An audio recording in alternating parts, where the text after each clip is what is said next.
Hi అండి, అందరు ఎలా ఉన్నారు? బాగున్నారా? నేను కూడా చాలా బాగున్నాను. ఈ వీడియో కానీ ముందుగానే చూస్తున్నట్టయితే లైక్ చేయండి, షేర్ చేయండి, సబ్స్క్రైబ్ చేసుకోవడం మటుకు మర్చిపోకండి. ఈరోజు అయితే నేను సొరకాయ పప్పు చేసుకున్నాను.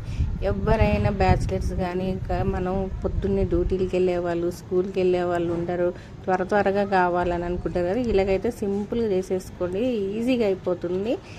అసలు ఎంత కమ్మగా ఉందో, వేడివేడి అన్నంలో నెయ్యి పప్పు వేసుకొని వడియాలు వేసుకొని తింటే ఎంత బాగుందో.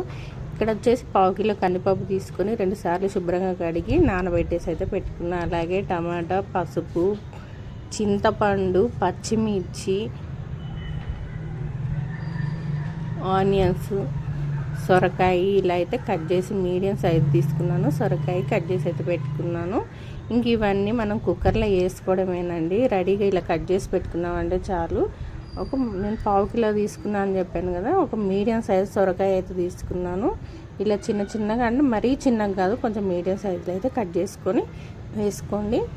అలాగే పచ్చిమిర్చి కూడా కారం ఉంటే ఒక 10 అయితే సరిపోతాయండి. లేదు మనకి ఇంకా కారంగా కావాలనుకుంటే కొంచెం కారమైన వేసుకోవచ్చు. అలాగే ఒక పెద్ద ఉల్లిపాయ అయితే తీసుకొని ఇలా సన్నగా పొడుగ్గా కట్ చేసి అయితే వేసుకుంటున్నానండి. అలాగే ఒక 3 టమాటా అయితే కట్ చేసి వేసుకున్నా. కుక్కర్లోనే కాబట్టి పెద్దగా కట్ చేసుకున్నా పర్వాలేదు, ఎలా కట్ చేసుకున్నా కూడా మనకి కుక్కర్లో ఉడికిపోతాయి.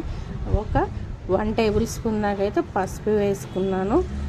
ఒక మీడియం సైజు నిమ్మకాయ ఎంత ఉంటుందో ఆ సైజు చింతపండు అయితే తీసుకొని ముందు కడిగి క్లీన్గా వేసుకున్నానండి. ఇంకేం లేదండి, కుక్కర్ మనం స్టవ్ మీద పెట్టేసి ఒక 4-5 విజిల్ వచ్చిందాక ఉంచేసుకొని దింపేసుకోవాలి. ఇంక ఇక్కడ అంతా విజిల్ తీస్తున్నానండి, ఆవిరంతా పోయిందాక ఉంచేసుకొని. చూసారా ఎంత చక్కగా ఉడికిపోయిందో. మనం ముందు అసలు సాల్ట్ అయితే వేయకూడదు, ఉప్పు వేసామంటే ఉడకదు అనమాట పప్పు. అందుకే లాస్ట్లో మనం ఇలా పప్పు ఉడికినాక వేసుకోవాలి సాల్ట్ అయితే.